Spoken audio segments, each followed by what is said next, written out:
What up, y'all? It's your man Abuamerican and JW. We back with Halal What's Badboy. going on? Oh, it's all How you good, doing, man. Man, I did this no coffee thing. I don't know when I started, about 2 weeks ago, maybe 3. Sorry to hear that. Blink twice if you're being held hostage. Yeah, and man, the results. I always excuse me, wanted to publish the results, but it's like the results are by far and wide like positive, but I'm just like, there's been a huge adjustment in terms of like my body and everything, and I'm feeling the effects today. It's like, bro, I can go like a full 8-9 hours on like an hour to 2 hours worth of sleep now, because the sleep is so solid and so deep. It's a different kind of sleep now that I quit caffeine. But at the same time, because my body's doing that now, I'm getting by like 4 hours of sleep a day. Sometimes during the week, like today in specific, on this Thursday, I got hit with like a sleep bug the moment I came home, and it's just like, whoo, man. Sometimes I guess it catches up to you no matter what. I took a little nap. I'll probably be awake until like 1 a.m. now. But yeah, I've been. There's a guy. I don't know if you follow him on Twitter. His name's John Costas. I don't think I do. He's got some like really good health type stuff that he pushes out, and so he put a thing. He mentioned a thing about taking like getting like these sleep mask type things, and using like magnesium glycate and these kind of things, and it's really helped me in terms of getting better quality sleep.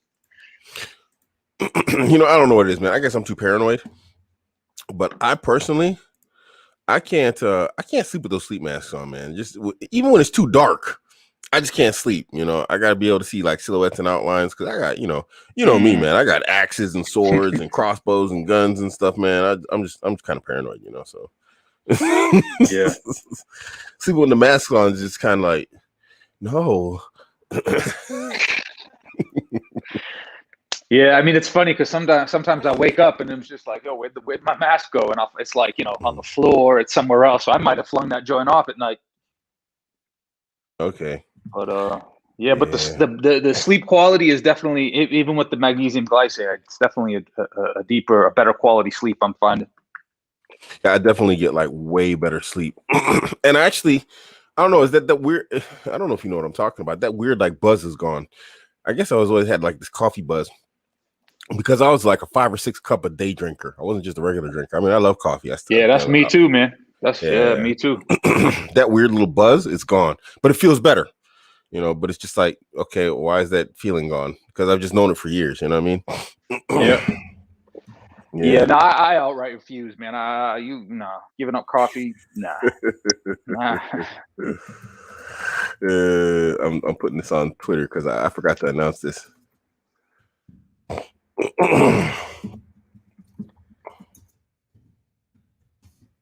So I don't know if you've well, I know you have. Well, we've spoken about it a little bit, but this 2020 has been such, I don't want to say a strange year. We don't talk about time in those terms, but it's been a unique year, I guess, is a way to put it.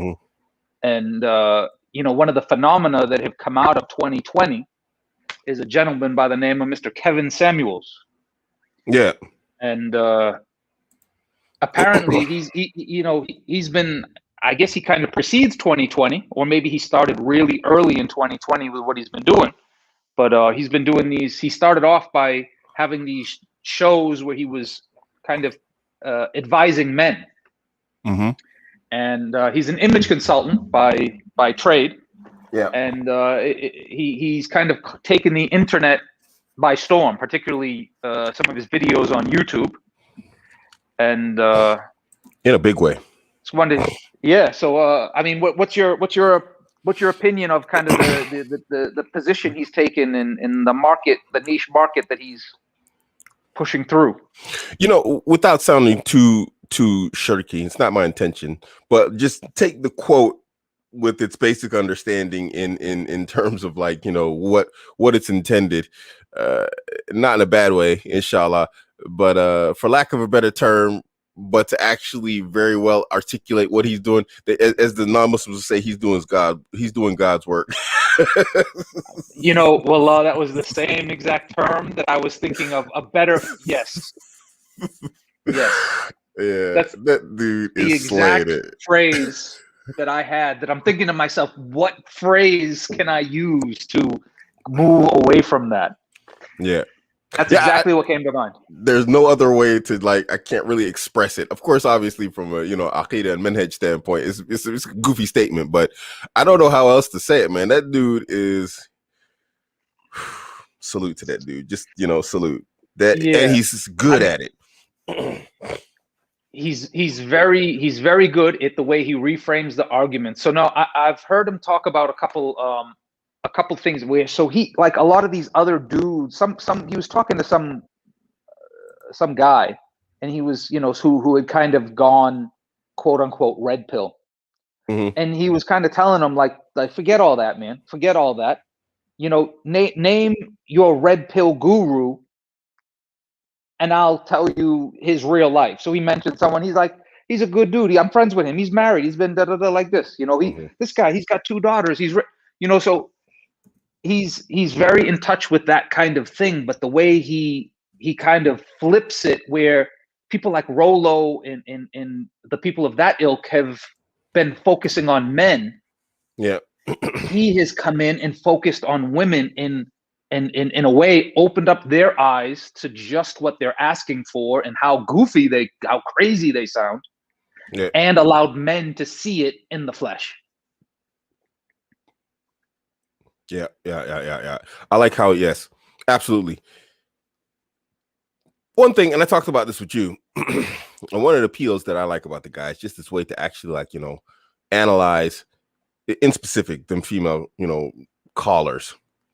He's really good at, like, breaking them down real time, very fast, what's going on in situations. And that's a special talent right there, to be able to actually, extremely, like, not project, but sort of forecast out of, like, you could just tell the guy's he's good at his craft. He's been doing it for a long time, because eventually human behavior fits into a particular pattern, in a specific pattern, and it always kind of loops back, and he can pick it up like that.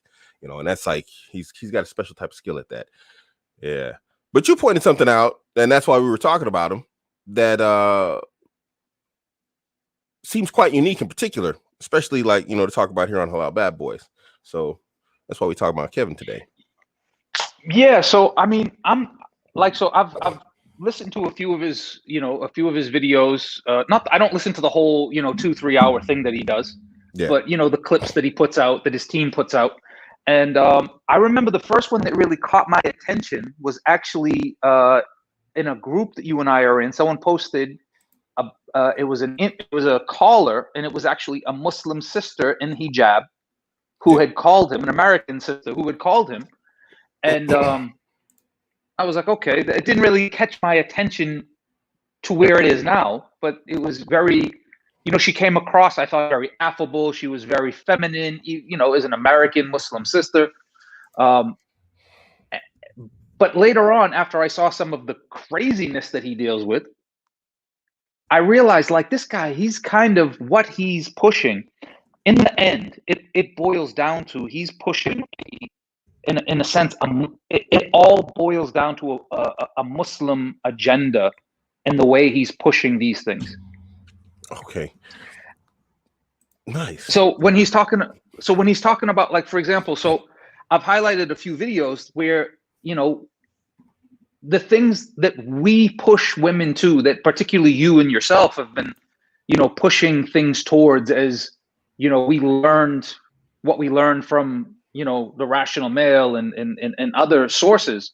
And then we kind of fit that into our Muslim perspective and threw away the junk and, looked at how that fits into our Islamic ideology and methodology and things like this. I think when you kind of look at a lot of his videos, he's pushing women into what basically the way that you and I would deal with our daughters, the way you and I would advise sisters to find husbands. Yeah.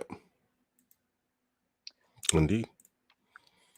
Sorry, give me a second. So yeah, I mean, there's one particular video where he's speaking to a 22-year-old woman who calls in, and she wants to basically get his advice on how she can go about finding a high value man. Was that girl that was in Denver, but she was a New Yorker? No. This one, I can't remember where she's from. I don't even think they even mention it. Okay. But if you look in the chat, I've put the link there. Okay, give me a second. Where? And he gives her advice like a father, a Muslim father would advise his daughter. Or there's that hadith that talks about the I think it was the mother who advised her daughter. Okay, so this is like do you want to play the whole clip? It's like 4 minutes and 43 seconds. If you jump to a minute 40. Minute 40. All right, give me a second. Beam. Okay, let me pause this. So let me see. We're gonna do the share screen here. I'm gonna have to share audio on this too. Oh, hold on, let me fix the audio on that. Let's see what we got here. Give me a second, guys. I'm always kind of slow at this stuff. Share screen. There's that. Click on share audio. Share. All right, we got this up. Yeah, we got this up. Nice. So we're at a minute 40, and just tell me when we're gonna stop. Okay. A high value man is a job, a hard job. The hardest job you'll ever have in your life is to be the wife of a high value man. It's not a life of luxury. It's not buy me a BMW and I just get up in the morning, or you go off to work and I just sit in the house all day and watch TV. That ain't it. You're up at 5 o'clock in the morning, going to the gym, working out, making sure that by the time you get back home and the kids are up, you got the kids' breakfast ready, kids ready out of the door, your husband's stuff ready to make sure when he goes off, so what he has to do to make sure that when everybody else leaves, that you get the house straight, get the meals prepped, get everything done, to make sure when the kids get back home, the homework gets done, to make sure when I come through the door that the meal is ready, the kids are ready to go, and all the money and shit that we're working to earn, you are doing all this other stuff. And by the way, you got to stay in shape and all this other stuff to make sure that I ain't doing nothing for the kids. You got to get the kids all ready to go. Parent-teacher conference, homework, everything else. I just look over it from an executive position and say, great. Then you get the kids ready, go on, so and so forth, blah, blah, and then you serve your husband. Wash, rinse, repeat the rest of your life. It's not okay. There you go. You believe so that? Now, all right, give me a second. So now, if we put that into a Muslim wife, that's basically, you're gonna say that's not what you would advise your daughter with? Oh, no, absolutely. In terms of, going into it, maybe not with the high value man, but if we talk about it, like of a wife in her position within the household, dealing with the children, her, her ibadah, all these things that she's doing. This is the agenda in a sense that he's pushing on these, these Instagram broads that are out here thinking they deserve a high value man. Yeah, indeed. That's very astute. Yeah, it actually is. I mean, it's putting how do we want to word this? He's pushing what every man wants and what Islamically, women should be doing. I mean, this is a big problem that we have nowadays anyway. I mean, just going deeper into this conversation real quick is the concept and the idea that a woman's going to get married and she's not going to have to do a thing. Yeah, not going to have to do a thing. And there's no high value man, Muslim or not Muslim, that's going to accept that. It's just, this is a simple fact. And guys, this is for you guys that are viewing this, and inshallah for you sisters, because there's actually some sisters who watch the show, surprisingly. You're not going to get a guy that's worth his weight in salt, let alone sugar, that is going to be like, well, I'm going to marry a wife and she's going to stay at home and not do nothing, and I'm going to come home and start cooking and cleaning and washing the dishes or whatever else.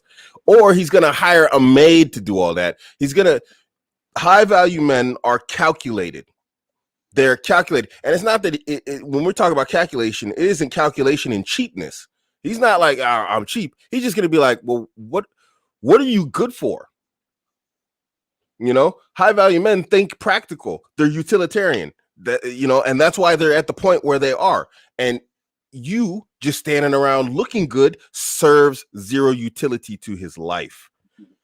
You know, so it's good advice, and it's good to see like a non-Muslim actually giving Muslim, you know, non-Muslims advice like that. You know, because they need to see it. They need to hear it more than anybody else.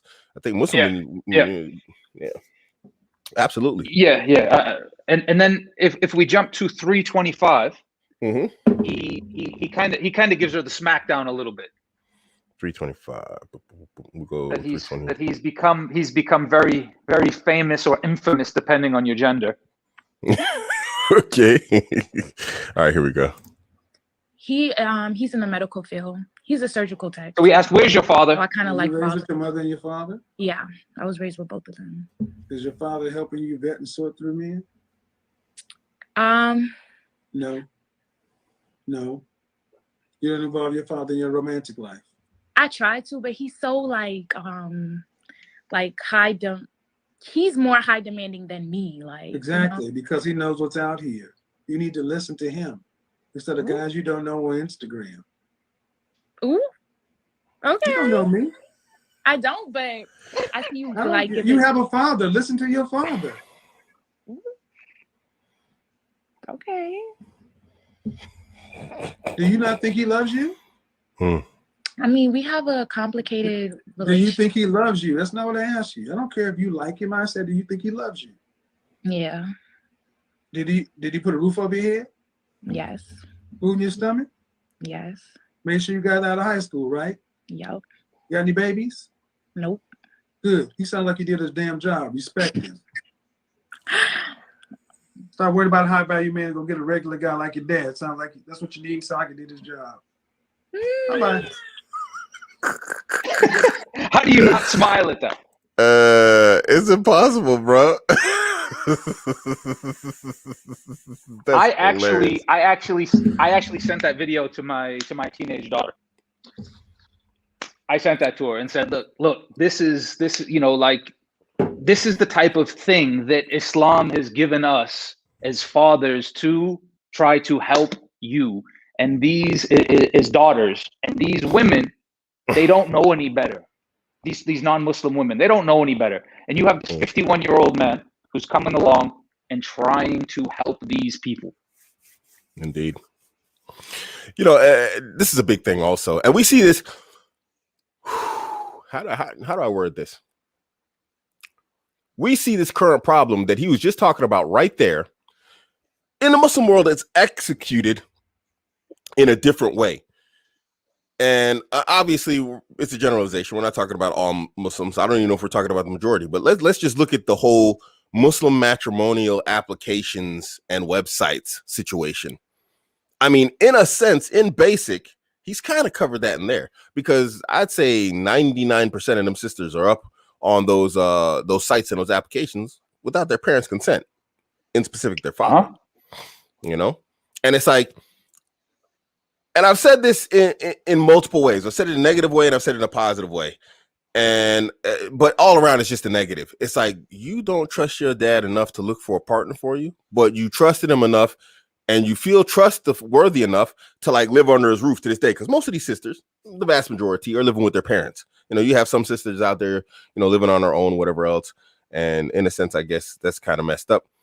But you got these sisters out here. Yeah, that's an exception.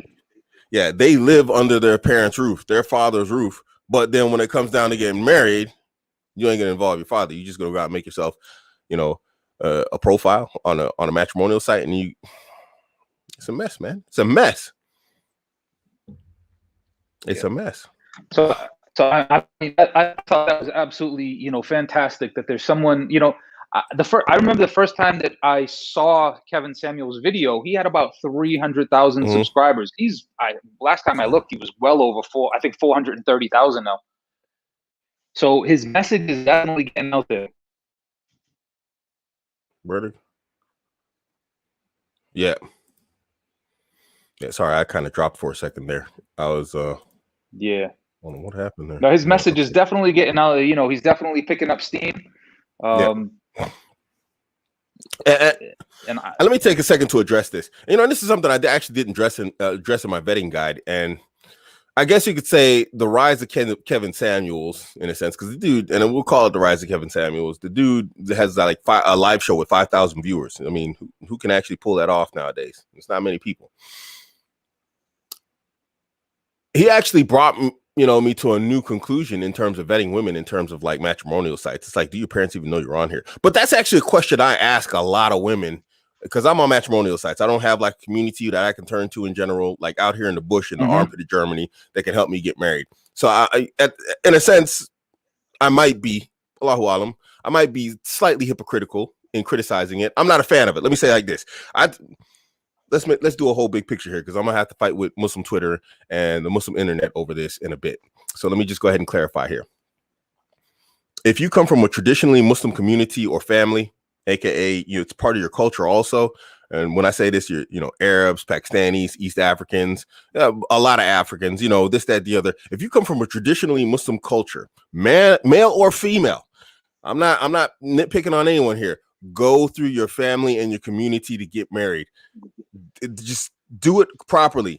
You know what I'm saying? And if you don't, and you're a revert, then do your best to go through your community. And if you don't have a community, then basically these matrimonial apps are like a last ditch resort, because a sister isn't going to fall out the sky. You know what I'm saying? So people ask me, like, oh, is it permissible? Impermissible? Probably the vast majority of the ulama hold that these matrimonial apps aren't really permissible. Allahu alam. I don't know what their stance is, but I can assume that because of the nature of these applications, you end up talking to a lot of sisters, one-to-one. I think they would rule, that it's impermissible. But the fact is, a sister's not going to fall out of the sky out here in the armpit of Germany, or if you like in the bush somewhere. But if you're in London, what's your excuse, Ya Abdullah? Go to the masjid. Go to 10 masjids. I did. I just went to every masjid, dropped my name. So you got a matrimonial service? Yes. Boom. You got a matrimonial service? No. Okay, bye. Me and a brother did that. We just ran around London to multiple masjids, and we were just like, yo, this is what we did. And I actually got married like that. MashaAllah. Allahumma barak feek. That's how my daughter was born. My British daughter. I got married through a masjid. So anywho, involve your fathers. Let me say this to the sisters now. Involve your fathers. Under no circumstances should you be sneaking. You don't have an excuse. Unless your dad's like an outright fasik, or someone who's just like, just an evil person, which I highly doubt. You know what I'm saying? There's no reason for you not to involve your family. It don't make sense. For the life of me, I can't logic it out. Like, why would you go behind your family's back, knowingly go on a matrimonial site as a sister, and then not tell your parents or tell your father? And I've been in this situation before. I'm like, okay. And it's like, everything's starting to work out smooth. I'm like, okay, you said earlier you didn't tell your family you was on the matrimonial site. How are we going to tell them we met? Then they start making up stories. Well, tell them we met at, I'm like, why would I lie to your dad for? I'm going to start off an entire marriage, inshallah, by lying to your dad. Yeah. What do you, it's a mess, man. It's a mess. That's a red flag, guys. This is something that's going to go in part 2 of my vetting guide. Sisters out here expecting you to like start an entire marriage by lying to her dad about how you met. That's not your onus. She's taking that responsibility on herself. This shows a problem, that she's taking responsibility and action on her own, and then she wants you to like start bearing the consequences for her bad decisions and choices. And let me just say this, and I know I'm ranting here, I apologize, but one thing I always tell my wives is like, yo, I'm the general in this marriage. You the lieutenants. And I will take your terms and your conditions, or, your ideas and concepts into an advisement. But at the end of the day, the responsibility and accountability is ultimately mine. I am the general here. So if I give an order, it's final, because I'm going to have to deal with the consequences. Now, if you go rogue and you decide to like take an action counter to what I've decided and what I've, told you to do, or you're just going to go off the reservation and make your own decisions, then don't come to me with the consequences. Because, hey, you know what? You made that choice. This is why we got going AWOL in the military, absent without leave. This is why we got dereliction of duty, just abandoning your post and doing whatever you want to do. You've got all sorts of punishments in the military for individuals who just run off and do whatever they want to. And a marriage has to be the same way, because you as the man, ultimately, if you say, look, don't go over there and don't go do this, and if she hops in her car breaks down, gets a flat tire, who's she going to call? She going to call you. Well, you know what? If you do that with me, I'm going to call ADAC. oh, we're gonna call ADAC and some guy's gonna pick her up. Well, who told her to go out there and do that stuff? I told her not to go out there and do that, and the car broke down, and that's her fault. So you know what I'm saying? Yep, I remember an elder brother told me like a long time ago. He said, when it comes to dealing with the woman, you have to let her know from the beginning that, as the general of the house, yeah. if I tell you to do something, even if you think it's counterintuitive, counterproductive, advise me. And you're going to get a reward from Allah for advising me with sincerity. Whether I accept it and take it on board or I reject it and don't. And by you doing the action that I've commanded you with, you're getting another reward from Allah for obeying your husband. So look at that. You get 2 rewards for advising me and for fulfilling and obeying your husband, whether I accepted it or not. You know, like that's a win-win. But for some reason, the women, you know, their ego gets in the way. Well, I'm Stan, you know. Well, I'm Stan. So it's a big deal. So sorry, so, going on a rant there, man. Yeah, no, Riff, man. That stuff is needed. It's needed. And you know, it's funny. Let me throw something at you as well. That's you know, like something unique, perhaps. So you're talking about kind of the revert experience within the West. So the revert experience, kind of within Muslim countries. I'll speak specifically to the Gulf countries that I know more of. It's I think a lot of them end up on a lot of brothers and sisters end up on matrimonial sites as well. You have a lot of brothers who come out here, definitely. Because as a Westerner, you know, where are you going to go, for example, if you live in Jeddah or you live in Kuwait or you live in Dubai, where are you going to go? You know, like trying to go around to find, you know, especially if you're a Salafi, looking for a Salafi. You know, you can go around to certain people. You can go around and talk to this brother and that brother. But, I mean, you know, we both know how, unfortunately, that doesn't work a lot of the times. No, it doesn't. So, so a lot of brothers, even and sisters here, they'll do the same thing. You'll get a lot of local Arab girls. They'll be going on there looking for husbands as well. And they 100% they're not going on there with their fathers. Yeah, absolutely. Or their brother's knowledge. You know. Yeah. So that's what that is. But that's good advice, man, because you find that nowadays the non-Muslims, especially, they've just completely, like, the idea that family gets involved in stuff like this, like you said, in a romantic life, it's a completely foreign concept, and there's no reason why it should be like that. You know, I mean, generally your parents have got a lot of experience and a lot of wisdom. You know what I mean? And so unless they're people who are, like, you know, making foolish decisions and choices or let me just say it, racist ones, there's no reason not to turn to them, you know, not at all. There's no reason whatsoever. Even then, if they make like, you know, like I suppose, let me say, because we have to deal with this a lot in the Ummah, unfortunately, even if they're making like racist decisions, then it's still upon you to like go to them with wisdom and teach them like the book and the sunnah and like how they're wrong, you know, and don't be arrogant and don't be rude or whatever else to your family. But yeah. But you said there were some more clips with Kevin here. Yeah, so I sent you a second one. Got it. I got it up. If you want to jump to a minute 40. So this one, it was kind of interesting because it seemed like he had put out a question to the live group chat or what the feed he was doing about asking the women, how much do you cost? And while listening to it, it kind of I kind of caught a connection between, it was almost as if, you know, he was asking from a dowry sense, from a mahar sense. What is it that you deserve as a mahar, as a dowry? What are you worth? All right, let me go ahead and play this. So on this one, he starts with it 1 minute 40 seconds. He's talking to her about how men think. Okay. All right, we ready? Let me know when to stop again. Raj. And that's the problem. You ladies have no idea how we think. You don't know us, and that's why you can't get husbands. That's why you can't get successful relationships, because y'all don't know men. Y'all think we think like you. You think we're supposed to act like you. Somebody said Baltimore. Somebody said zero. I don't care what they say. You know, okay. All right. No.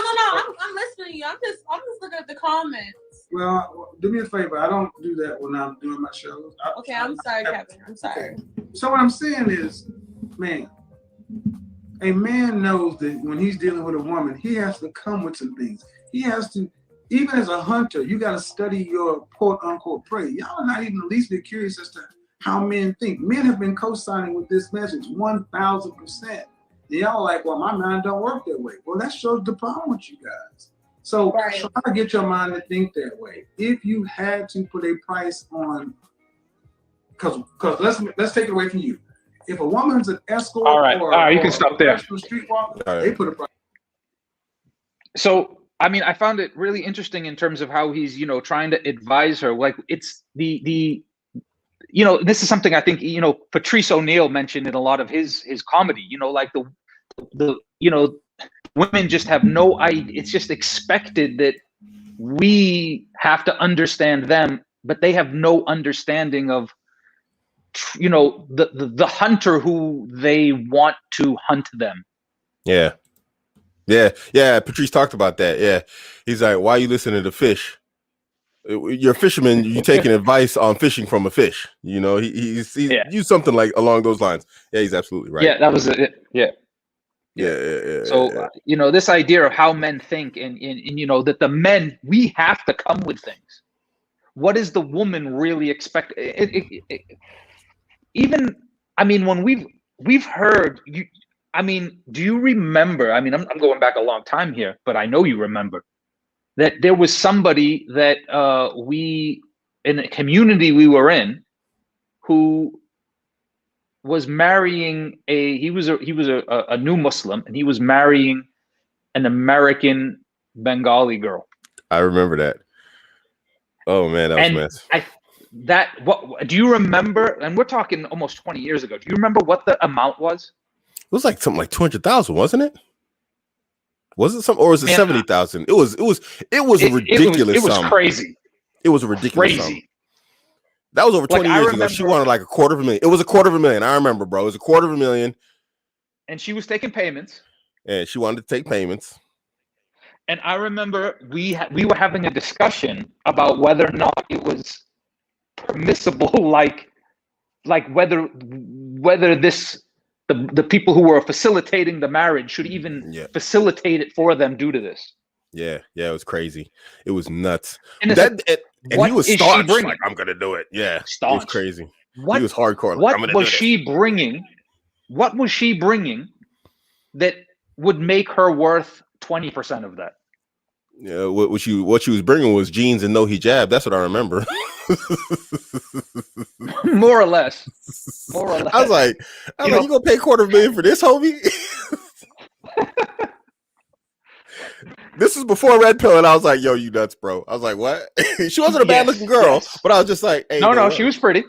I was like, there ain't no way. She was pretty, but she wasn't special. No, not she was. At all. So he's kind of going along these lines now. If you jump to 4 minutes 30 seconds. Okay, and let me just jump in here real quick and say something. And this is a very good point that Kevin makes. It's like, men, we have help.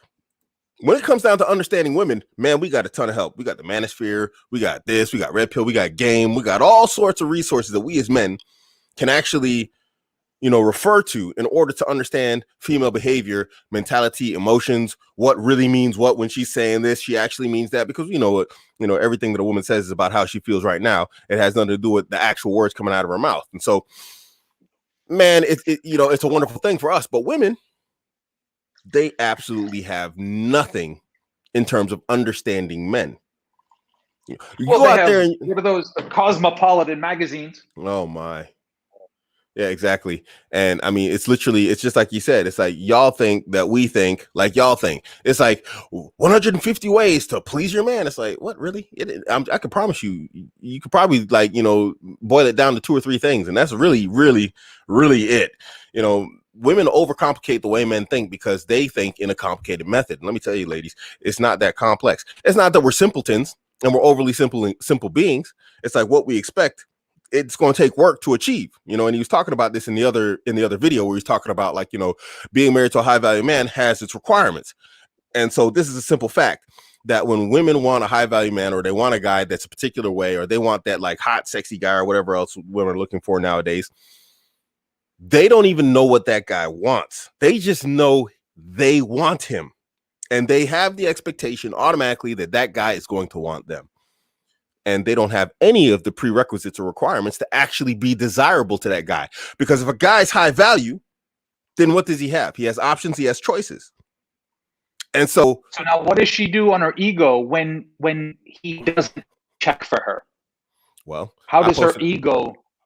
Not well. I tweeted about this. Women hate what they can't have. They get mad at men in general. Men are so whoa, they start moaning and griping about men. And there's actually a video that should go in conjunction with what we're talking about right now. Kevin was talking to some lady. She was a young girl, 21 years old. She was from New York, living in Denver, Colorado. And he was talking to her. You heard that one, right? I wish I could find that. And he was just basically saying, it's like, I have it. Yeah, he's like, you're pretty, but he left you for a bust down. It's like she got left by her man left her for a girl that was, according to her, lower in all aspects than she was, in looks, education, earnings, whatever else. He's like, what's that say about you if he left you for a bust down? And most guys are willing to actually accept a woman of lower quote unquote quality in terms of the terms that women use nowadays. Oh, I got an education. No, nobody ever look at you and think, oh, wow, she's so hot. She's got that PhD. Nobody care about that. Guys don't care about that stuff. Guys will leave women with higher education and looks for a woman who has lower looks, but higher, what I like to call pro-cooperative attributes in terms of like, she's more submissive, she's more in line and in tune with him and his plan.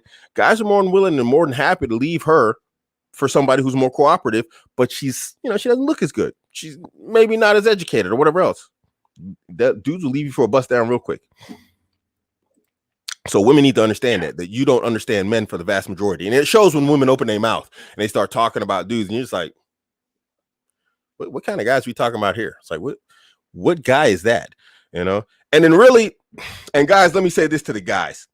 So I'm just telling women right now, it's like you need to actually take the time to learn and understand how men function and how men think. If you want a successful marriage, because this is something I tell guys. I tell guys, if you want to have a successful marriage, you need to understand how your woman is feeling and thinking. You need to try and figure this out, and guys who did one-to-one consultations with me will tell you that.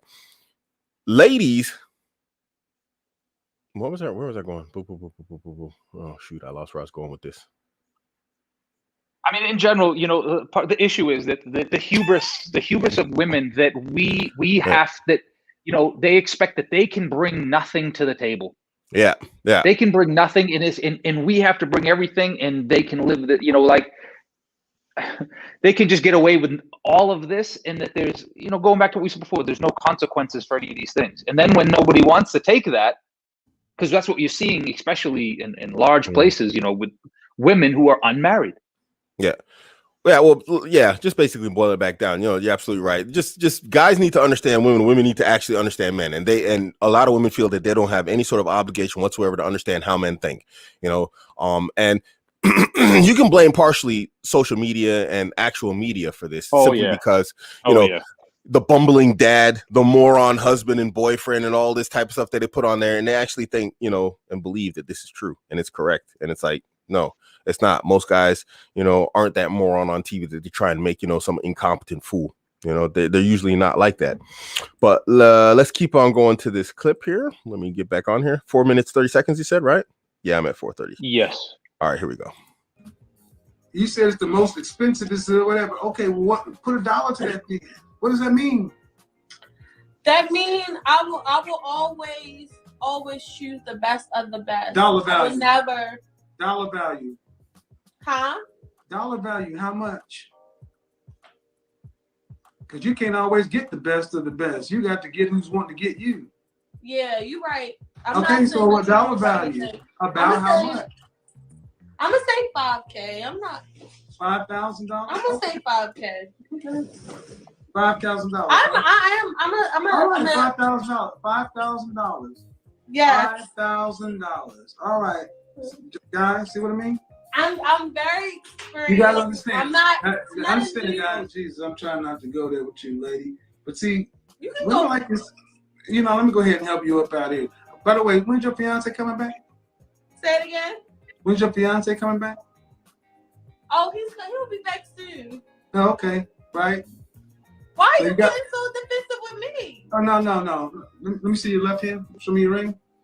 I have short, chubby hands. No, your left hand. Show me your ring. Oh. Your ring. This is my left hand. Okay, no, that's not. That's your right hand. This is my right hand. Okay, neither one have an engagement ring on it.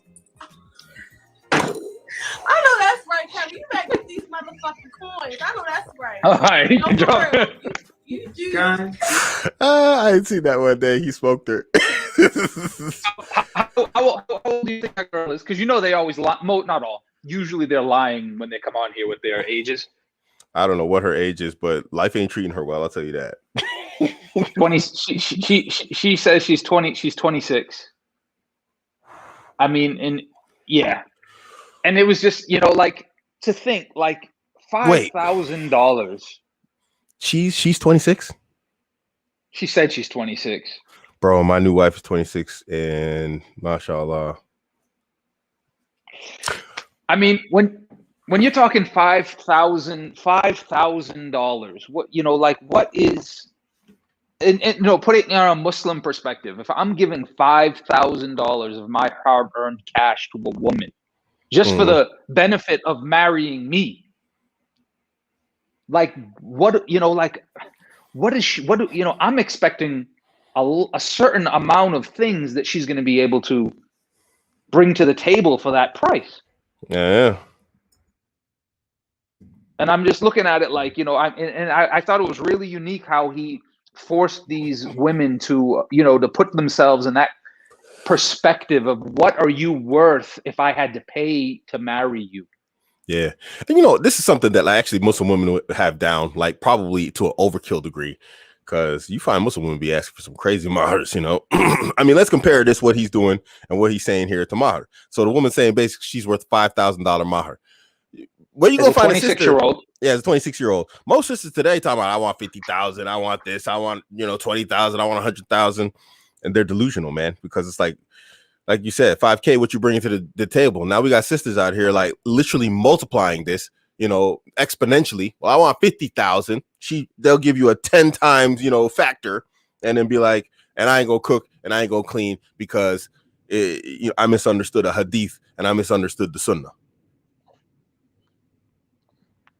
And then you add on but let's flip it on the other side. If I was going to pay $5,000, what would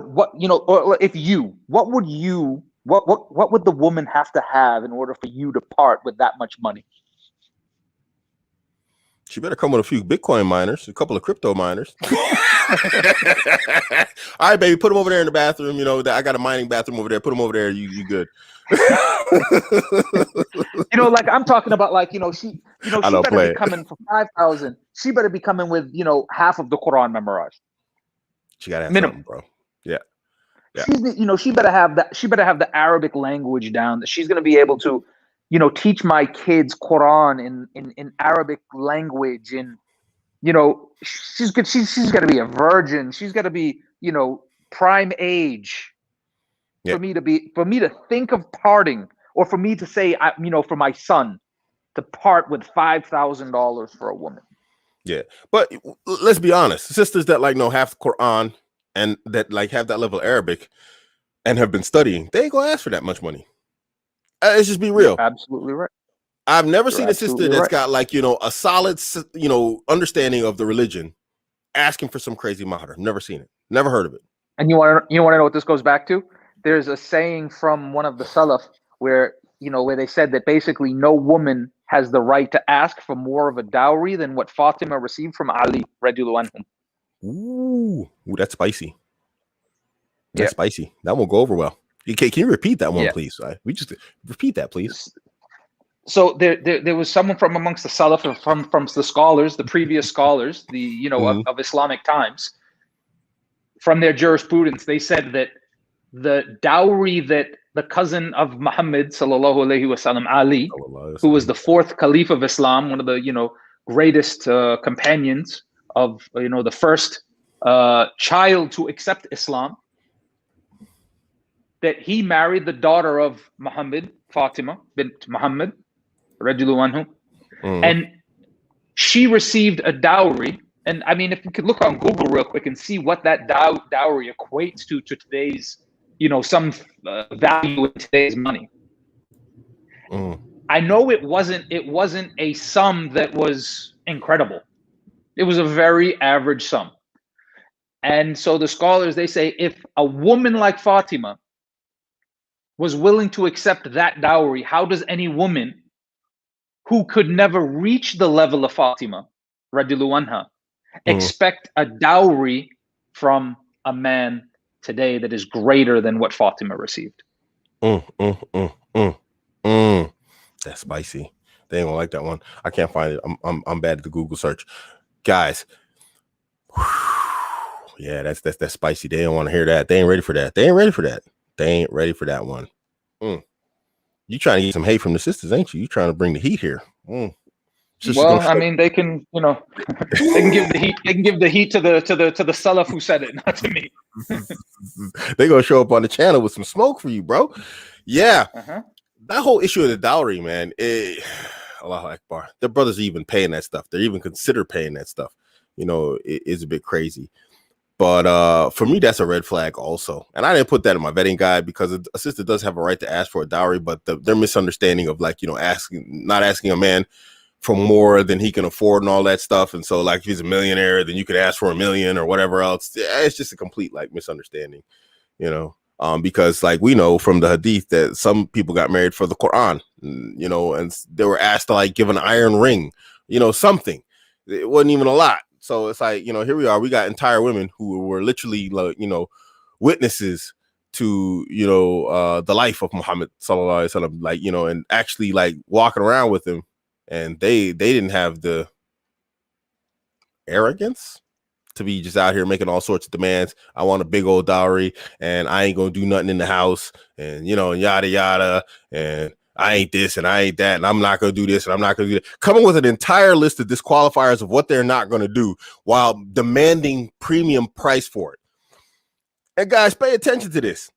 Pay attention to what's happening here. It's like 9 times out of 10, what you'll have, pay attention to this. When I say pay attention to this, I mean in your life when you're looking for a wife. If you got a sister who's telling you a list of what she's not going to do or how she's going to be, and then demanding premium price for it,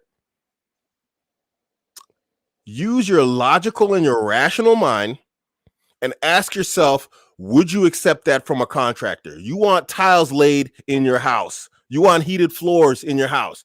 Yes, well, we'll do the contract for $250,000. And, you know, you're gonna have to tear up the floor yourself.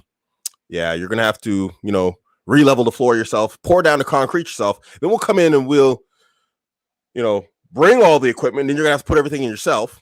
And then we'll just stand around and instruct you on how to put in your heated floors. But we're going to be very critical of it to top it off. You know, we're going to criticize you, and we're going to be rude, and we're going to be this, that, the other. Why would you accept a contract like that? What madman is going to accept a contract from a contractor that gives you a bunch of stipulations on how he's going to do the job that you're paying him for? And I'm not saying you're buying this. Okay, I'm just on a rant, you know, and you're not buying the system, but it's like, why would I take this deal? This is a bad deal for me. And you want premium price? So there's some hadith where Ibn Abbas, he narrated, he said that Ali said, I married Fatima, may Allah be pleased with her, and said, O Messenger of Allah, sallallahu alaihi wasallam, let me go ahead with the marriage. He said, give her something, sallallahu alaihi wasallam. I said, I don't have anything. He said, where is your Hutami shield? He said, I have it with me. He said, give it to her. So he basically married, and this is classed the Sahih by Sheikh Al-Albani, rahimahullah, and Sahih al-Nasa'i. So he gave her, basically, he married her for a shield, right? This was the dowry of Fatima, the daughter of the Messenger of Allah, sallallahu alaihi wasallam. And they're saying that that the price of this was 12 uqiyya, which is equivalent to 480 dirhams, which is approximately 135 silver reals. Sheikh al-Islam Ibn Taymiyyah rahimahullah said in Majmu' Fatawa, whoever thinks of increasing his daughter's dowry and asking for more than the daughters of the Messenger of Allah sallallahu alaihi wasallam were given, When they were the best of women in this world in all aspects, then he is an ignorant fool.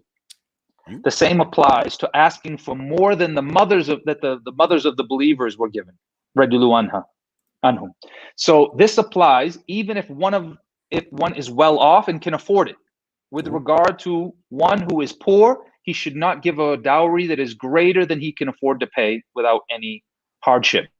And also said in Fatawa al-Kubra, the words of Imam Ahmed, rahimahullah, according to the report of Imam Ahmed, they imply that the dowry should not be more than 400 dirhams. This is the maximum that it should be, and to go above this is excessive. It's extreme. So you heard it there, brothers. They don't have to take it up with me. They can take it up with Sheikh al-Islam if they have any issues with it. They will, because they think they know better, and that's the biggest problem we have nowadays. All these sisters out here thinking they know better, and they don't. It's a big problem. Yeah. So guys, again, coming back to the contractor comparison, don't be paying premium price for trashy service. You know what I mean? If you go to a steakhouse, you expect steakhouse prices. Well, you don't expect steakhouse prices at McDonald's. You go to McDonald's, they just throw your burger on the tray with some fries, like, here you go, and you're paying steakhouse prices. You can be like, yo, bring this to my table. Then we were like, what? Here's McDonald's, my niggas. What you doing? This is McDonald's. Yeah, but I'm paying steakhouse prices. Do not get you a McDonald's sister at steakhouse prices. Okay, you heard it here first. Abuamerican said it. Don't get you a McDonald's sister at steakhouse prices. I would catch smoke for that. maybe some Five Guys prices, but McDonald's definitely not. Okay, so we got a question here. Let me see. Because we up on 9 minutes left. Ahmed JB says, Abuamerican, what is your thoughts on marriage for the upcoming generation? If it was good, I wouldn't be doing this show, bro. If your prospects were good, I wouldn't be. Abuamerican would have no need to exist. I wish I didn't have a need to exist. I wish I could just Bitcoin mine or cryptocurrency mine. I mean, I technically could. I could quit Abuamerican, and I'm not bragging or anything. I'm just saying I feel for y'all brothers. You know what I'm saying? Because I can't marry them all. You know what I'm saying? I got so many sisters out here like, oh my gosh, Abuamerican, marry me, whatever else, blah blah blah. I'm not bragging there either. I'm just saying. So let's thinking about it from the perspective of our children. Right. Let's think about that from that next generation, our children trying to find spouses for our children. It's terrible. I'm looking for my daughter right now. My daughter's 20. She's going on 21, and I'm looking for a husband for her. And it's tough, man. It's tough. It's tough. It's tough. It's just from a guy looking on the guy side for my daughter. My daughter is not Allahumma barak fi fiha. Is it fiha? Fiha, yeah. She has social media she doesn't use. She's not on social media. She doesn't do photos. She doesn't do posting. She doesn't do whatever. She's literally off social media. She's focused on her stuff, whatever else. She cooks, she cleans, she does everything that a guy wants. And I can't find her a husband that's suitable. Finding husbands, you got to throw a rock and hit 8 guys, but a guy that's suitable. Yep. Yeah. It's tough. I don't think for our daughters in that age range, I don't think that it's going to be. I think it's going to be a matter of they're going to have to end up marrying someone who's who's not crazy old, but who's perhaps 5 to 10 years older than they are. Yeah, I mean, brothers who are the guys this age, 30s. Those same ages. Mm-hmm. No. Ahmed, in terms of looking as a father, I haven't found a guy that's suitable for her that is not in his 30s. So even on the guy side, it's difficult. On the sister side, it's even worse because I'm out here and I get interests from sisters from the age of 18 up to 26, 27 and up to my age. So I've got the full spectrum coming at me. And I'm 48, turning 49 this year. And imagine I'm out here saying no to an 18-year-old because it's just yo, what is in your head? And that's not even a generational gap because I generally women are women. I understand them in general. It's just it's easy to say yes to an 18-year-old because in general, just because of the youth, they're beautiful. And I'm not interested. Can you imagine that? So social media, man, it's killed it. Yeah. It's killed it. Yeah. So for you guys, man, I feel for you, brothers. I feel for you brothers. I feel for you sisters. I feel, because I feel for my daughter, because my daughter's been asking me to get married since she was 17. I've been looking since she's 17. She's 21. I had one prospect meet her to this day.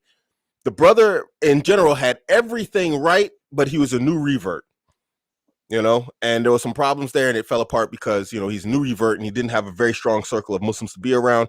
And he ended up, hanging around a circle that I consider to be less than desirable, in terms of his Islamic practice. And so it wouldn't bring him further in terms of his Islam. He wouldn't improve. Yeah. That's where it fell apart. But otherwise, that's it. Since she was 17. I would say, including your daughter, I would say that there's at least 7 or 8 women of similar ages that I know from brothers. Same situation. It's a mess, bro. It's a mess. Yeah, it's a mess. So Ahmed, I feel for you brothers. I don't even know what to tell you right now, man. This is why I come up with the vetting guide. This is why I got a couple of more guides coming out. I'm working on this stuff as hard as I can, as fast as I can, but I got a life, and so it's like, it's hard to keep up with that stuff because I got to make sure my kids don't turn out a hot mess too. So I can't just only be doing this. You know what I mean? Parenting is a full-time job. We got a question from Abdurrahman Yasser. So what quality should we look for in a wife and getting married? By Abdurrahman's Abuamerican's vetting guide. There you go. Grab my vetting guide. Abuamerican.com. I'll say start with the Sunnah. The Sunnah has some specifications that you should find in a woman and that you should avoid in a woman. They have qualifiers and disqualifiers. Take those and then buy my vetting guide and then throw in all of that together and get yourself a solid vetting guide. You'll have from the book and the Sunnah, the requirements and the disqualifiers. Those are your primaries. And then for the modern age, because now obviously back in the time of the book and the Sunnah, there was no talk of social media and the effect on women and the effect that it would have, and feminism and these, goofy ideologies, even though you can basically cover that with the Sunnah. But there are intricacies that you need to see in my vetting guide for the modern woman. So. And I would add on to that, to any brother, to specifically to look into and study the hadith that Aisha radiallahu anha narrated. That's called the hadith of Abu Zura, where they talk about the 11 men. The 11 women got together and talk about their husbands. Yeah. Abu Nadir says, Assalamu alaikum, bro. Walaikum salam wa rahmatullahi wa barakatuh. Bro, can you give some advice on what kind of whey protein you take? And the second question, could you invite Abdurrahman Afia to your channel? I don't know who Abdurrahman Afia is. I have no idea who that is. I wouldn't even know where to find him. He's a social media personality here in Saudi Arabia. Oh, is he? I think he's a British. Yeah, he's a British. I think a British revert brother. He's been in Saudi for like 20 years or so. Okay, mashallah. Even Nadir, I mean, I have to check him out, man. I'm not gonna lie, I'm Salafi, man. I can't have random brothers on here. If his aqeedah and his manhaj is sound, in general, and there's nothing questionable going on, then I'll do cooperation with him. I'll talk to him, whatever else. But if there's some sort of question marks over him, people hate to hear it. It's like, oh, you Salafis, bro, shit. But it is what it is, man. I'm not gonna be up here with Sufis and Tabligis and Shia and whatever else, or Salafi haters or whatever else. I'll check him out, man. If he's willing to come on, if he checks out, then inshallah I'll have him on. As for whey protein, I don't take any whey protein, bro. I eat like steak multiple times a day. Right now I've been on a chicken diet, so I've been eating a lot of chicken. But otherwise, man, I just maintain muscle through eating a lot of protein. I've taken on some carbs recently because I'm doing more like physical work these days. I'm on my feet a lot, so I got to have some energy. But in general, I just get my protein from actual meat. I don't take any more whey protein or any stuff like that. I get all my protein from actual diet. Yeah. Oh, okay. Leon with the 199 super sticker. I never seen that before. I seen a super chat, but super sticker. All right, Jazakallah khair. Thank you for supporting the channel. Much appreciated, my good man. Hamza asked the question: how about if you have sisters? Ask her brother, should we be helping our parents in vetting the guys? Absolutely. 100%. Absolutely. Yeah, there's I don't see why you wouldn't. You should absolutely be involved. Because you're gonna get a better and a clearer picture of this guy. Yeah, than your parents will, because you're going to be more in tune with like his generation than say a parent might. Generational perspective will be, that aspect is got to be included. Absolutely.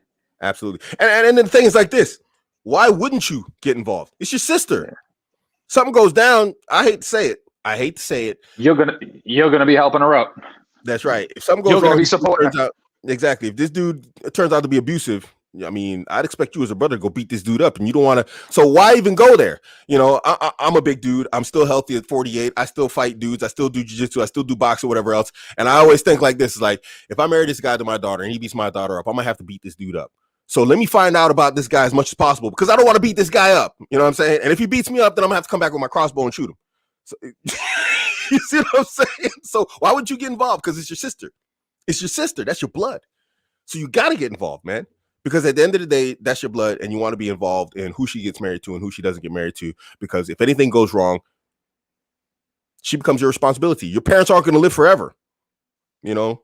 And when your parents are gone, you're next in line in terms of her guardianship. And so when something goes wrong, you're next in line.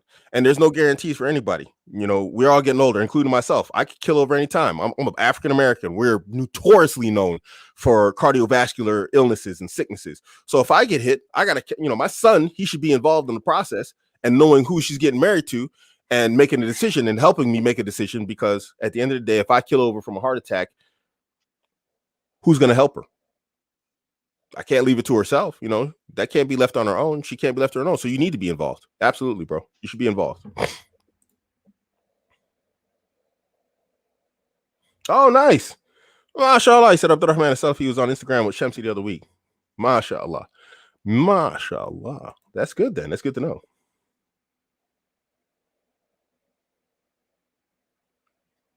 Leon says, I'm not sure I understand this. Assalamu alaikum wa alaikum assalam wa rahmatullah. I like the content. I also look at Kevin and Dr.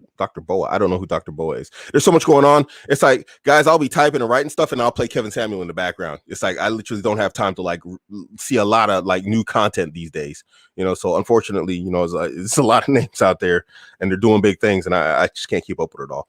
There's a big problem in society, and Allah gave the man and woman a role for humankind. Yeah, absolutely. We have rights.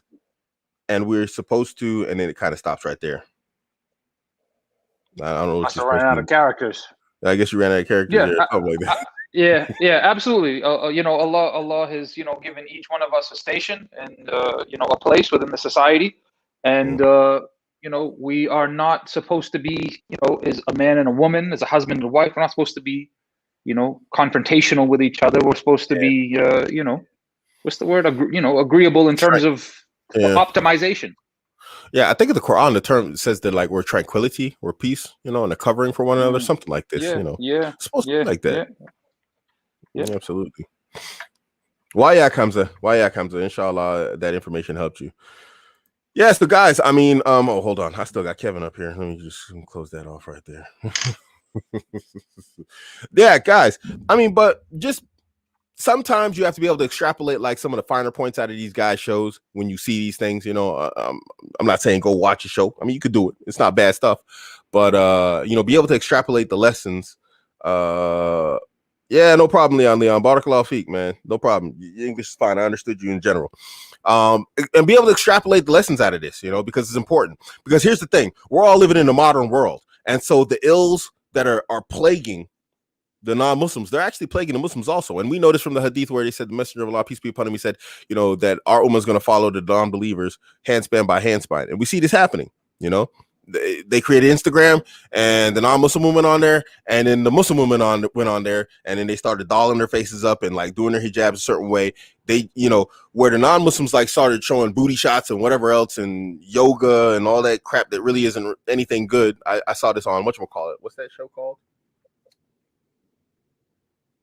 Fresh and Fit show, you know. He was talking about that. He did a special about this, you know. He was talking about no. It was a different show. Abba and Preach.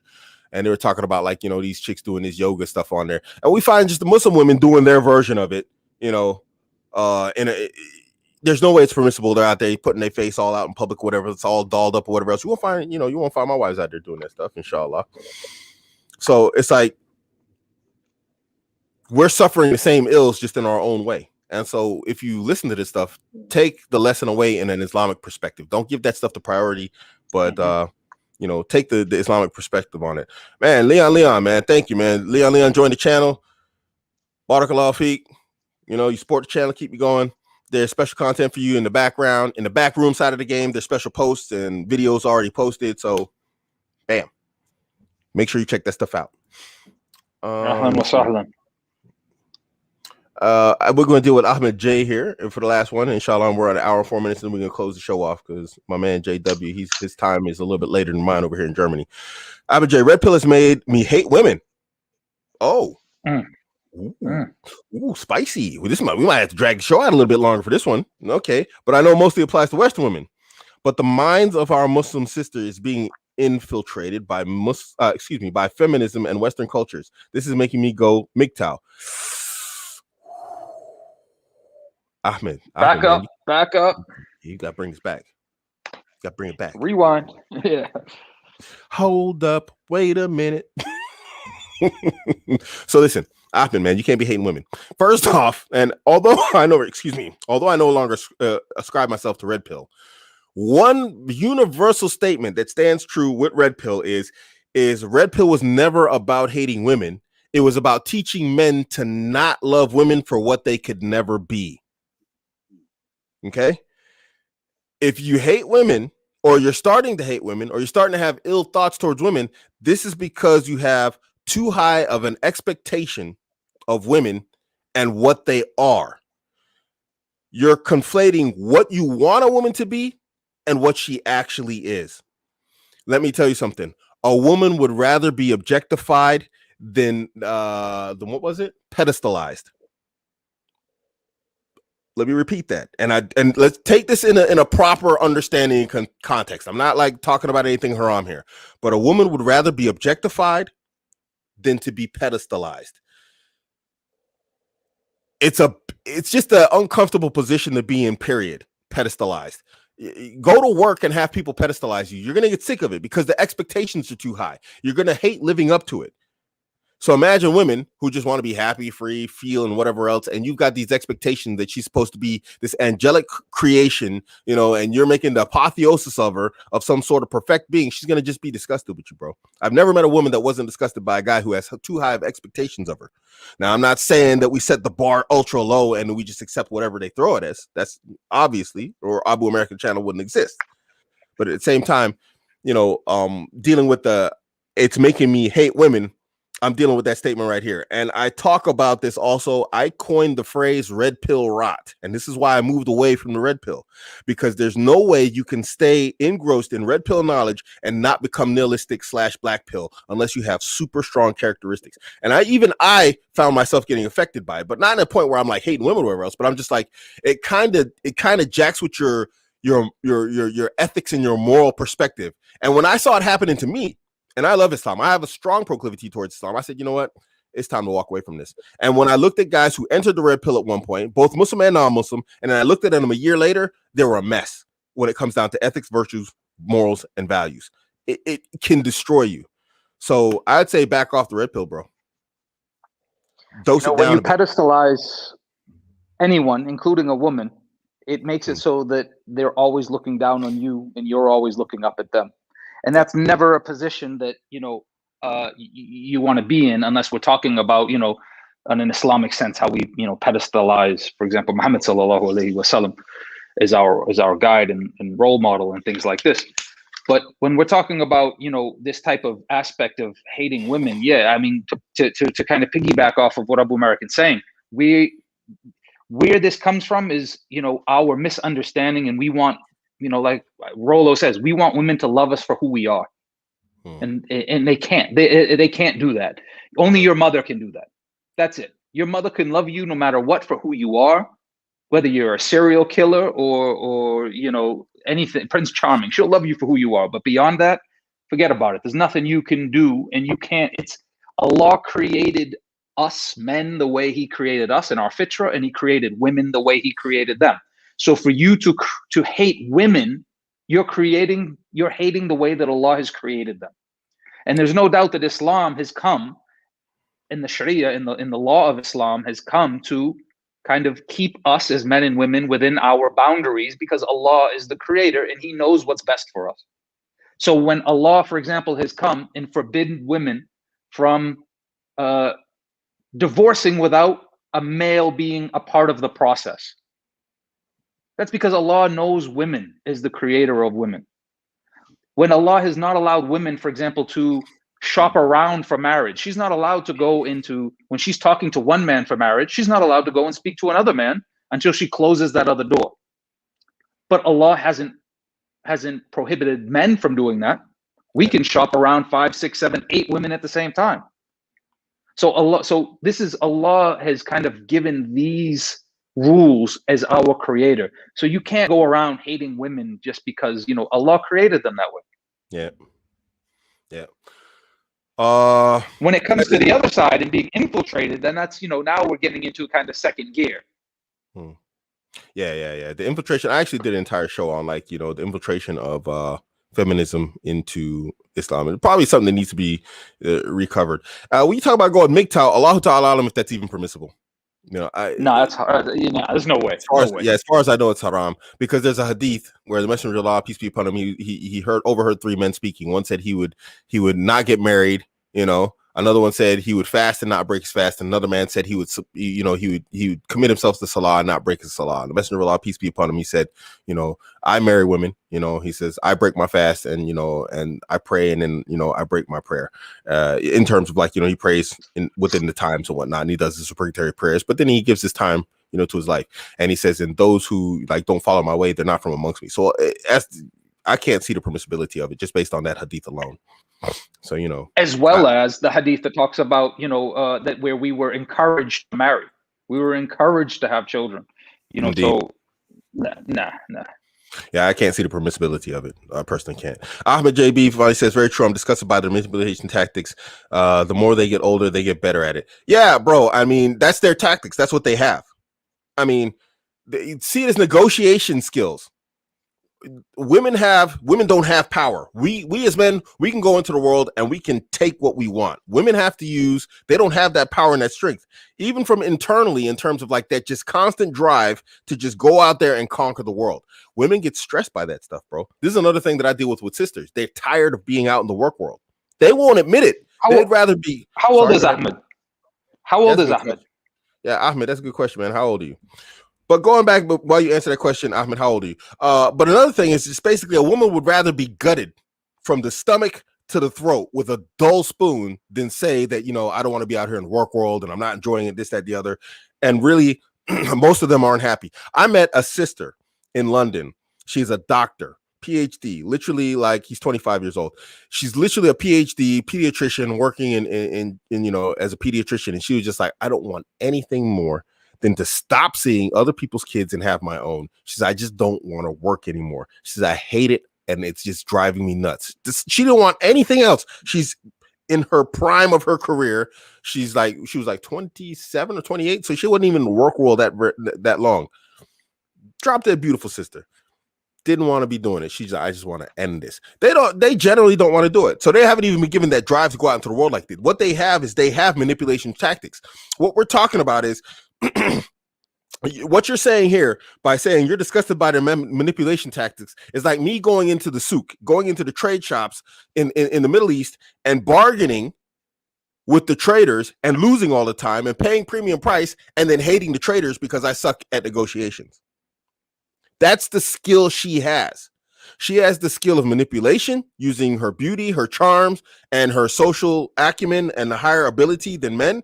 And what do you have to do, man? You got to get good at it, bro. That's just what it is. That's what game theory was all about. Teaching men, well, you know, how to circumvent and deal with women. Now, obviously, the non-Muslims use it in a way that we consider haram, but this is why I tell guys, learn game tactics so you can negotiate the best way possible when it's come down to getting married. But that's what they got. What do you expect them to do? Just be like, you see that top tier, Ahmed, think about what you're saying here. I'm just disgusted by their manipulation tactics. Imagine you see that top tier sister over there and you're like, man, she's beautiful. She's smart. She's got Quran. She got this. She got that. The girl is the ideal woman. Imagine your ideal woman, Ahmed. And then you're like, I'm going to go marry her. And you go over there, sister, I'd like to get married. She's like, okay. Is that what you expect? Well, every guy would like that. What makes her special if she doesn't have an ability on her side to filter what's a top tier man? She has nothing but her manipulation tactics. You have your wants and your desires, your needs. She has hers too. So how does she get hers and how do you get yours? I'm here to help you how to get yours. But what does she have? Well, she has her manipulation and she has her ways to play games and figure out who is what and what's your reality. And women play games to figure out the reality of a man. Let there be no question about that. So you're kind of, you know what I'm saying? It's like a woman saying, I hate that guy. Ahmed, you're 25. Let's say, Ahmed, you're top tier guy. Ahmed, you are at your age, the apex of what a man could be at 25.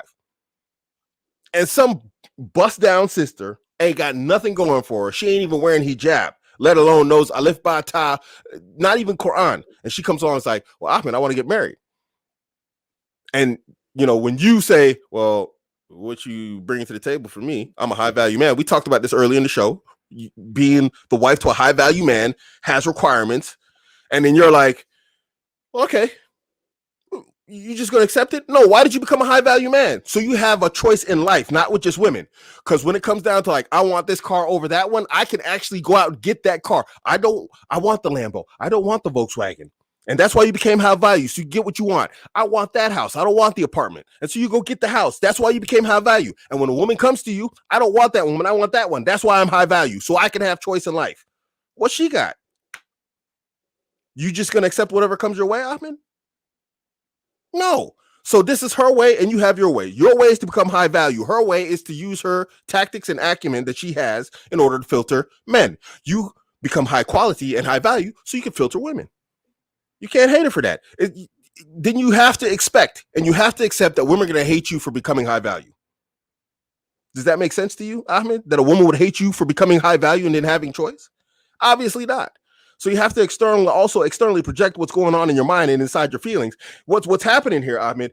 And I'm not crapping on you, bro. But what's happening here is you are not in a position in your life to get the woman you want. And not being able to get the woman you want is making you angry. And that's making you angry at women instead of yourself. You should be mad at yourself.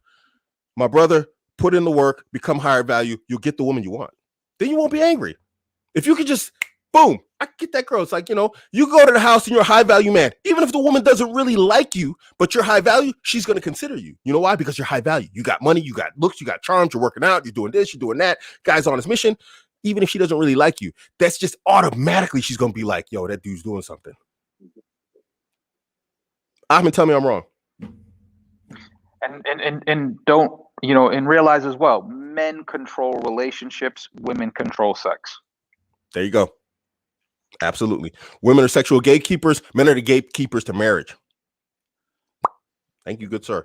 Barakallah Sheikh Hamza for the 199 super sticker. I've never seen these super stickers. I know about super chats. Would they replace super chats with super stickers? Barakallah Sheikh, man, you've been supporting the channel, bro. You keep everything going, man. Jazakallah khair. Okay, guys, we're like 117. You want to deal with some more questions? You want to call this a show? That's on you, man. I'll let you call that. All right, let me just go ahead and pull this last one. Yo link be coming around a lot, so let me go ahead and hook your link up here. Is it haram to marry chicks, smash them and then with the board she acts stupid, you divorce and marry more and repeat the process my whole life? Allahu alam. Allahu alam. Ask the ulama. I would say there's nothing haram about getting divorced as far as I know. I mean, a man can marry and a man can divorce. We know there was one of the early salaf that he had married over 100 women. What the circumstances of those marriages were, I don't think that it went into that detail. The thing with this is you gotta, and obviously there's different. You're talking from your question, is talking about marriage, but at the same time, that question about that shab that came and asked the Prophet Muhammad sallallahu alaihi wasallam permission to commit zina. Yeah. And he told him, would you like for someone to do that with your mother, with your aunt, with your female family members? When it's a matter of, is that something that, you would like for your female family members, that they were, from something, they were involved with something like that. Yeah. And yo, Link, you got to be very specific. Like smash them and get bored. This is goofy, bro. I don't know what the heck that's all about. That's just goofy right there, bro. You have to smashing and getting bored. What is that, man? I don't even know what that is, man. Acting stupid. You're going to have to be a little bit more specific on that. One of my wives is in the chat. She'll tell you I don't tolerate BS. I'm willing to end the marriage on BS because I'm at a point in my life where it's like I can't have distractions and BS on stupid stuff. So for me, when you talk How many about phones she lost? yeah, exactly. There you go. You know, it's like I've actually taken like extreme steps to like make sure that my marriages, you know, stay maintained. My wife had a phone, she was being done with it, and I broke the phone just so I wouldn't have to divorce her because she couldn't control her behavior on the phone. So when we talk about being stupid, what are we talking about here? Because I constantly vet my women during the marriage. And if they're not meeting particular criteria and standards of behavior, which I consider to be Islamic, like everybody knows I fired Becky because Becky kept male friends. That to me, that qualifies as stupid behavior. But then Islamically, she shouldn't have male friends, whether she's married or not married. And I was like, you know what? I gave her opportunity after opportunity and I divorced her. To me, that's stupid behavior. So you're gonna have to be more specific on what stupid behavior is. What she stacks the glasses like this instead of like this after she washes them. What's stupid, bro? I mean, what are we talking about here? Is Ahmed a part of your men's group? No, I don't think he is. Yeah, maybe he should think about investing into that. Yeah, Ahmed said, I admit it's true. Yeah, there you go, Ahmed. See, I mean, barakallahu feek, man, that you could actually like be introspective and actually accept responsibility for that, man. Big ups to you, bro. That means you can actually fix the problem because you understand what it is. And so you're already on the path right there, man. Oh, barakallahu feek. Wish I had a father like you. Jazakallah khair. You know, barakallahu feek, man. Barakallahu feek. Yeah. Yeah, there you go. Well, Abu Future Trunks, he's talking about something different here. He says it's haram. Marriage with the intent of divorce is definitely haram. There's no question about that. Yeah. But he's talking about getting married, smashing, getting bored with the woman after smashing. What is that? Yo, Link? I don't know what you're talking about there. I've never married a woman, smashed it, and got bored. Like, oh, well, so much for that. And I've been married a bunch of times, you know. So I don't even know what you're talking about, bro. How do you get bored with? Yo, Link, you've been around for a while. Like, maybe you know, maybe after like like 7 years or I don't know, some. But to make it out, like I don't know, maybe we misunderstood this. Maybe he. But I don't get it. I don't understand it. Yeah. I mean, you know what? One thing I find, and women don't want to hear this, but having multiple wives keeps me super attracted to all of my wives. You can appreciate each wife more when you're married to more women. Bored isn't, yeah, but that's not a reason. Okay, he's talking about bored of smashing the same woman over and over and over. I don't know how you get bored, man. I mean, I don't know. I guess I'm a simpleton in this regard, but I got 9 kids, so I guess I'm just like, yeah, whatever. It's good. I don't know. Maybe your expectations, and Yo Link, and I'm not, I don't want to make any sort of like, insinuations to something haram, but maybe your expectations of what a woman's performance is supposed to be has been skewed by the modern world and modern internet. I think we know what I'm talking about here. This is what I'm hearing, that you've got expectations that have been built by a particular corner of the internet that have now distorted your idea of what sex is supposed to be. Yeah, because I don't see how you can get bored with sex. I enjoy it, so I don't know, bro. That's why I find it maybe a mystery. But guys, barakallahu feek, I gotta let my man JW go here. It's late where he's at, and I don't know how late, but it's like later than here, at least 2 hours. And so he's got to be coming up on 9 o'clock. So guys, thanks for tuning in. Make sure you catch next week's episode. Halal Bad Boys episode number 16. And thanks for the questions. Thanks for the super stickers. These new things, guys. Barakallahu feek. Thank you for joining the channel. We will see you guys next week. We are out. Over and out.